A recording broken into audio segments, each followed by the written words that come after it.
ನಮಸ್ಕಾರ ವೀಕ್ಷಕರೇ. ಖಡಕ್ ಆಡಳಿತ, ಹರಿತವಾದ ಹೇಳಿಕೆಗಳು, ಕಠಿಣ ನಿಯಮಗಳ ಮೂಲಕ ಹೆಸರುವಾಸಿಯಾಗಿರೋ ಸಿಎಂಗಳ ಪೈಕಿ ಹಿಮಂತ್ ಬಿಸ್ವಾ ಸರ್ಮಾ ಕೂಡ ಒಬ್ರು. ಅಸ್ಸಾಂ ಸಿಎಂ ಹಿಮಂತ್ ತೆಗೆದುಕೊಂಡಿರೋ ಹೊಸ ನಿರ್ಧಾರಕ್ಕೆ ಪ್ರತಿಯೊಬ್ಬರು ಶಹಬ್ಬಾಸ್ ಅಂತಿದ್ದಾರೆ.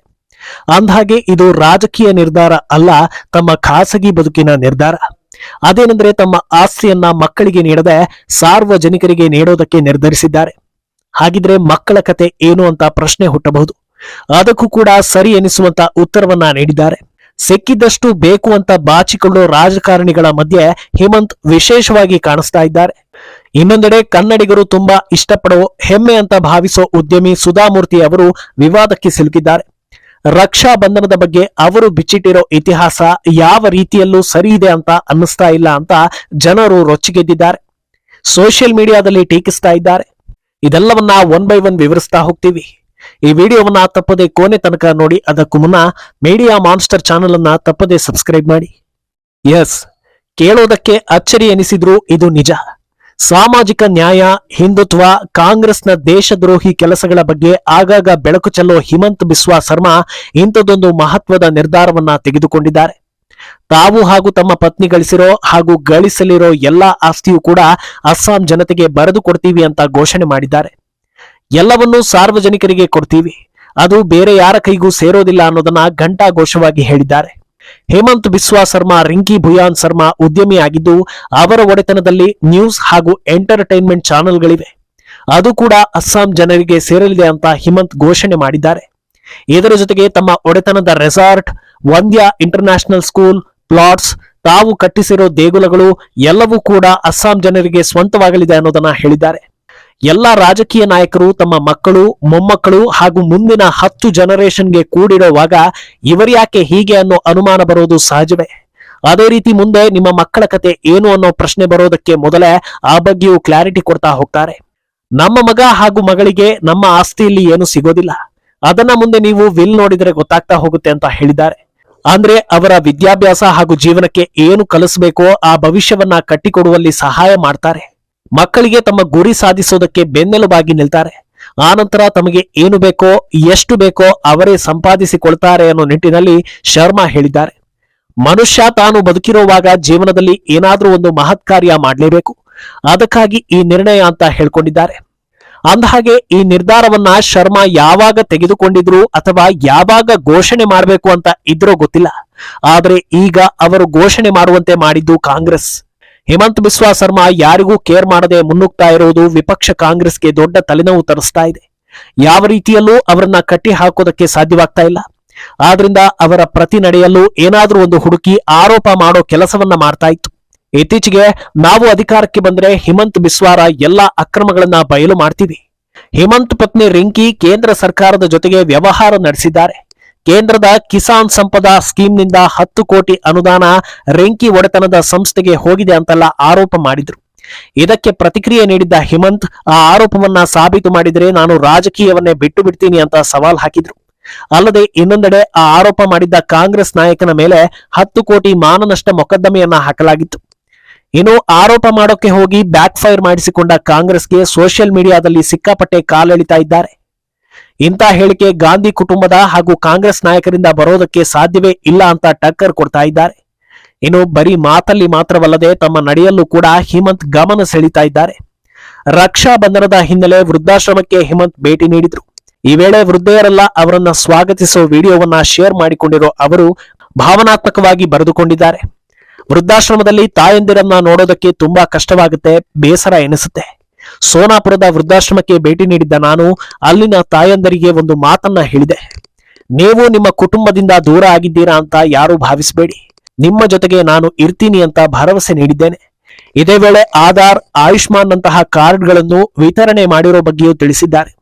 ಇನ್ನು ಒಂದು ಕಡೆ ಹಿಮಂತ್ ಬಿಸ್ವಾ ಸರ್ಮಾ ರಕ್ಷಾ ಬಂಧನ ಈ ರೀತಿ ಆಚರಿಸಿಕೊಂಡ್ರೆ, ಇತ್ತ ಸುಧಾಮೂರ್ತಿ ಇದೇ ರಕ್ಷಾ ಬಂಧನದ ಕುರಿತು ವಿವಾದಾತ್ಮಕ ಹೇಳಿಕೆಯನ್ನ ನೀಡಿದ್ದಾರೆ. ಈ ಹಿಂದೆ ಅಂದ್ರೆ 16ನೇ ಶತಮಾನದಲ್ಲಿ ರಾಣಿ ಕರ್ಣಾವತಿ ತಾನು ಅಪಾಯದಲ್ಲಿದ್ದಾಗ ಮುಘಲರ ದೊರೆ ಹುಮಾಯೂನ್ಗೆ ಒಂದು ಪತ್ರವನ್ನ ಬರೀತಾಳೆ. ನನ್ನ ಸಹಾಯಕ್ಕೆ ಬನ್ನಿ ಅಂತ ಬರೆದು ಅದರ ಜೊತೆಗೆ ಒಂದು ದಾರವನ್ನ ಕಳಿಸಿರ್ತಾಳೆ. ಅದೇನು ಅಂತ ಗೊತ್ತಾಗದೆ ಸ್ಥಳೀಯರನ್ನ ಕೇಳಿದಾಗ ಅದು ಸಹೋದರಿ ತನ್ನ ಅಣ್ಣನ ಬಳಿ ರಕ್ಷಣೆಗಾಗಿ ಕೋರುವ ಪದ್ಧತಿ ಅಂತ ತಿಳಿಸ್ತಾರೆ. ಇದನ್ನ ಕೇಳಿದ್ಮೇಲೆ ಹುಮಾಯೂನ್ ಆಕೆಯನ್ನ ರಕ್ಷಿಸಬೇಕು ಅಂತ ದೆಹಲಿಯಿಂದ ಹೊರಡ್ತಾನೆ. ಆಗಿನ ಕಾಲದಲ್ಲಿ ಬೇಗ ಬರೋದಕ್ಕೆ ಫ್ಲೈಟ್ ಹಾಗೂ ಇತರ ವ್ಯವಸ್ಥೆ ಇರಲಿಲ್ಲ. ಹಾಗಾಗಿ ಹುಮಾಯೂನ್ ಕುದುರೆ ಮೇಲೆ ಬರ್ತಾನೆ. ಆದರೆ ದುರಾದೃಷ್ಟವಶಾತ್ ಆತ ಬರೋ ಹೊತ್ತಿಗೆ ರಾಣಿ ಕರ್ಣಾವತಿ ಮೃತಪಟ್ಟಿರ್ತಾಳೆ. ಆದ್ರೆ ಅಂದಿನಿಂದ ಈ ರಕ್ಷಾ ಬಂಧನದ ಪದ್ಧತಿ ಭಾರತದಲ್ಲಿ ಆರಂಭವಾಯಿತು ಅನ್ನೋದನ್ನ ಸುಧಾಮೂರ್ತಿ ಹೇಳ್ತಾರೆ. ನಿಮಗೆ ಖಂಡಿತ ಗೊತ್ತಿರುತ್ತೆ ಈ ರಕ್ಷಾ ಬಂಧನದ ಹಿನ್ನೆಲೆ ಏನು ಅಂತ. ಸನಾತನ ಧರ್ಮದ ಈ ಪದ್ಧತಿ ಮುಘಲರ ಕಾಲದಲ್ಲಿ ಹುಟ್ಟಿದ್ದಲ್ಲ, ಪುರಾಣ ಕಾಲದಿಂದಲೂ ಅದು ಚಾಲ್ತಿಯಲ್ಲಿದೆ. ಮಹಾಭಾರತದಲ್ಲಿ ಒಮ್ಮೆ ಕೃಷ್ಣ ಹಾಗೂ ಸತ್ಯಭಾಮೆ ದ್ರೌಪದಿಯ ಮನೆಗೆ ಹೋಗಿರ್ತಾರೆ. ಆಗ ಕೃಷ್ಣನ ಕೈಯಲ್ಲಿ ಗಾಯವಾಗಿ ರಕ್ತ ಸುರಿತಾ ಇರುತ್ತೆ. ಇದನ್ನ ಕಂಡ ದ್ರೌಪದಿ ತನ್ನ ಸೀರೆಯ ಸೆರಗನ್ನ ಹರಿದು ಗಾಯಕ್ಕೆ ಕಟ್ತಾಳೆ. ಶ್ರಾವಣ ಹುಣ್ಣಿಮೆಯ ದಿನ ಈ ಘಟನೆ ನಡೆಯೋದ್ರಿಂದ ಕೃಷ್ಣ ಇದೇ ರಕ್ಷಾಬಂಧನ, ಮುಂದೆ ನೀನು ಕಷ್ಟದಲ್ಲಿದ್ದಾಗ ನಿನ್ನನ್ನ ರಕ್ಷಿಸೋದು ನನ್ನ ಹೊಣೆ ಅಂತ ಭರವಸೆ ಕೊಡ್ತಾನೆ.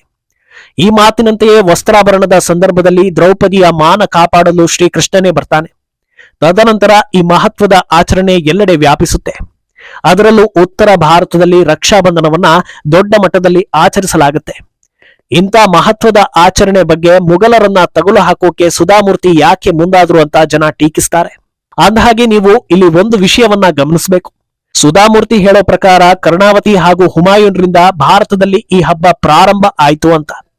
ಅದೇ ವಿಡಿಯೋದಲ್ಲಿ ಅವರು ಹೇಳೋದೇನಂದ್ರೆ ಹುಮಾಯೂನ್ಗೆ ಆ ದಾರದ ಬಗ್ಗೆ ಗೊತ್ತಿರೋದಿಲ್ಲ, ಅದಕ್ಕೆ ಸ್ಥಳೀಯರ ಬಳಿ ಕೇಳಿದಾಗ ಅವರು ರಕ್ಷಾಬಂಧನದ ವಿಚಾರ ತಿಳಿಸ್ತಾರೆ ಅಂತ. ಅಂದ್ರೆ ಈ ಪದ್ಧತಿ ಮೊದಲೇ ಇತ್ತು, ಹುಮಾಯೂನ್ಗೆ ಸ್ಥಳೀಯರಿಂದ ಗೊತ್ತಾಯ್ತು ಅಂತ. ಅಂದ್ಮೇಲೆ ಮುಘಲ್ ದೊರೆಯಿಂದ ಶುರುವಾಯ್ತು ಅಂತ ಸುಧಾಮೂರ್ತಿ ಹೇಳಿದ್ದು ಯಾಕೆ? ಸುಧಾಮೂರ್ತಿಯ ಈ ಪೋಸ್ಟ್ಗೆ ತರಹೇವಾರಿ ಕಮೆಂಟ್ಗಳು ಬರ್ತಾ ಹೋಗುತ್ತವೆ. ಇದಕ್ಕಿದ್ದ ಹಾಗೆ ಅವರ ಬಾಯಲ್ಲಿ ಇಂಥ ಸ್ಟೇಟ್ಮೆಂಟ್ ಬಂದಿದ್ಯಾಕೆ ಅಂತ ಹುಡುಕಿದಾಗ್ಲೇ ಅಸಲಿ ವಿಚಾರ ಗೊತ್ತಾಗೋದು. ಅದೇನಂದ್ರೆ ಇನ್ಫೋಸಿಸ್ ಮೇಲೆ ಇತ್ತೀಚೆಗೆ ನಡೆದಿದ್ದ ಐಟಿ ರೇಡ್. ಇದಾದ ಬಳಿಕ ನಾರಾಯಣಮೂರ್ತಿ ಅವರು ಕೂಡ ಸಾಕಷ್ಟು ಸ್ಟೇಟ್ಮೆಂಟ್ ಗಳನ್ನ ನೀಡಿದ್ರು. ಎಲ್ಲವೂ ಕೂಡ ಅಚ್ಚರಿಗೆ ಕಾರಣವಾಗಿದ್ವು. ಈಗ ಸುಧಾಮೂರ್ತಿ ಕೂಡ ಇಂಥ ಸ್ಟೇಟ್ಮೆಂಟ್ ನೀಡಿದಾಗ ಅದೇ ಕಾರಣ ಅನ್ನೋ ಸುದ್ದಿ ದಟ್ಟವಾಗ್ತಾ ಇದೆ. ಇನ್ಫೋಸಿಸ್ ಮೇಲೆ ಸುಮಾರು 32,000 ಕೋಟಿ ಟ್ಯಾಕ್ಸ್ ಕಾಂಟ್ರವರ್ಸಿ ಇದೆ. ಜಿಎಸ್ಟಿ ಇಲಾಖೆಯಿಂದ ನೋಟಿಸ್ ಕೂಡ ಬಂದಿದೆ. ಇದೆಲ್ಲ ಬೆಳವಣಿಗೆ ಬೆನ್ನಲ್ಲೇ ನಾರಾಯಣಮೂರ್ತಿ ಒಂದಷ್ಟು ಹೇಳಿಕೆಗಳನ್ನ ನೀಡಿದ್ರು. ಭಾರತವನ್ನ ಲೀಡರ್ ಅಥವಾ ಮ್ಯಾನುಫ್ಯಾಕ್ಚರಿಂಗ್ ಹಬ್ ಅಂತ ಕರೆಯೋದು ಸರಿಯಲ್ಲ ಅಂತ ಹೇಳಿದ್ರು. ಚೀನಾ ಜಿಡಿಪಿಯಲ್ಲಿ ಭಾರತಕ್ಕಿಂತ 6 ಪಟ್ಟು ದೊಡ್ಡದಿದೆ. ಪ್ರಪಂಚದ ದೊಡ್ಡ ಮಾರುಕಟ್ಟೆ ಚೀನಾ ಅಂತ ಹೇಳಿದ್ರು. ಇದು ಪರೋಕ್ಷವಾಗಿ ಮೋದಿ ಸರ್ಕಾರಕ್ಕೆ ಟಾಂಗ್ ಕೊಟ್ಟ ಹಾಗಿತ್ತು. ಇನ್ನು ಇದು ಮಾತ್ರವಲ್ಲದೆ ತುರ್ತು ಪರಿಸ್ಥಿತಿಯ ಬಳಿಕ ಭಾರತದಲ್ಲಿ ಜನಸಂಖ್ಯಾ ನಿಯಂತ್ರಣದ ಮೇಲೆ ಆಸಕ್ತಿ ವಹಿಸಿಲ್ಲ. ಇದರಿಂದ ನಮ್ಮ ದೇಶದ ಆರ್ಥಿಕ ಪ್ರಗತಿಗೆ ಕಷ್ಟವಾಗ್ತಾ ಇದೆ. ಮುಂದೆಯೂ ದೊಡ್ಡ ದೊಡ್ಡ ಸವಾಲು ಬಂದೇ ಬರುತ್ತೆ ಅಂತ ಹೇಳಿದ್ರು. ಈಗ ತಮ್ಮ ಸರದಿಯನ್ನು ಹಾಗೆ ಸುಧಾಮೂರ್ತಿ ಈ ಹೇಳಿಕೆ ನೀಡಿದ್ದಾರೆ ಅಂತ ವ್ಯಾಖ್ಯಾನಿಸಲಾಗ್ತಾ ಇದೆ. ಅಂದಹಾಗೆ ಯಾವ ಆಂಗಲ್ ನಲ್ಲೂ ಮುಘಲರನ್ನ ರಕ್ಷಕರು ಅಂತ ಹೇಳೋದಕ್ಕೆ ಉದಾಹರಣೆಗಳೇ ಇಲ್ಲ. ಅದರಲ್ಲೂ ಹಿಂದೂ ರಾಜರುಗಳ ಪತ್ನಿಗಳು ಮುಘಲರಿಂದ ರಕ್ಷಣೆ ಪಡೆಯೋದಕ್ಕೆ ತಮ್ಮ ಪತಿಯ ಚಿತೆಗೆ ಹಾರಿ ಪ್ರಾಣ ತ್ಯಾಗ ಮಾಡ್ತಾ ಇದ್ರು ಅನ್ನೋದು ಗೊತ್ತಿರೋ ವಿಚಾರವೇ. ಇಷ್ಟೆಲ್ಲಾ ವಿಚಾರ ಇರೋವಾಗ ಸುಧಾಮೂರ್ತಿ ಯಾಕೆ ಹೀಗಂದ್ರು ಅನ್ನೋದು ಜನರಿಗೆ ಅರ್ಥವಾಗ್ತಾ ಇಲ್ಲ. ಒಟ್ನಲ್ಲಿ ಆಸ್ತಿಯನ್ನ ಜನರಿಗೆ ಕೊಟ್ಟು ಹಿಮಂತ್ ಶರ್ಮಾ ಮಾದರಿ ಆಗ್ತಾ ಇದ್ರೆ, ಇತ್ತ ಸೋದರಿ ಬಗ್ಗೆ ಹೊಸ ಕತೆ ಹೇಳಿ ಸುಧಾಮೂರ್ತಿ ವಿವಾದಕ್ಕೆ ಕಾರಣವಾಗ್ತಾ ಇದ್ದಾರೆ. ಮುಂದೆ ಏನಾಗಲಿದೆ ಅನ್ನೋದನ್ನ ಕಾದು ನೋಡಬೇಕು. ಈ ಬಗ್ಗೆ ನಿಮ್ಮ ಅಭಿಪ್ರಾಯವನ್ನ ತಪ್ಪದೆ ಕಾಮೆಂಟ್ ಮೂಲಕ ತಿಳಿಸಿ.